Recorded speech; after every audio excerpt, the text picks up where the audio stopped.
అయితే ఒకటి నిన్న చూస్తుంటే గుర్తొచ్చింది. అదేంది ట్రంప్ రోడ్ అని పెడతారట హైదరాబాద్లో. అని ఎందుకే ట్రంప్ రోడ్ పెడతావు? మన తెలుగు పిల్లలను మన విద్యార్థులను బేడీలేసి జైళ్ళలో పెట్టినందుకు ట్రంప్ రోడ్ పెడతావు హైదరాబాద్లో?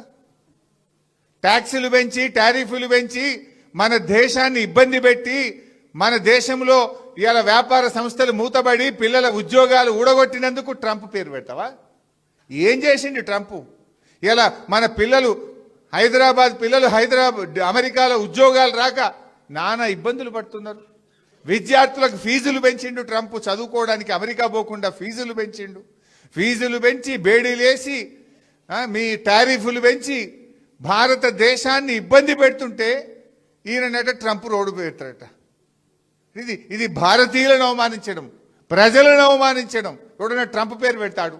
ట్రంప్ అంటాడు మన నోట్బుక్ ఎత్తగొడుతున్నాడు, మన టారిఫ్లు పెంచుతుండు, బేడీలేసి మన పిల్లల్ని అవమానపరిచి అత్యంత అవమానకరంగా మన పిల్లల్ని దేశం నుంచి ఎల్లగొడుతుంటే జైళ్ళలో పెడుతుంటే వాని పేరు పెడతా అంటే అసలు నువ్వు ఏం మనిషివి? నీకేమైనా సోయి ఉందా లేదా నాకైతే అర్థమవుతలేదు.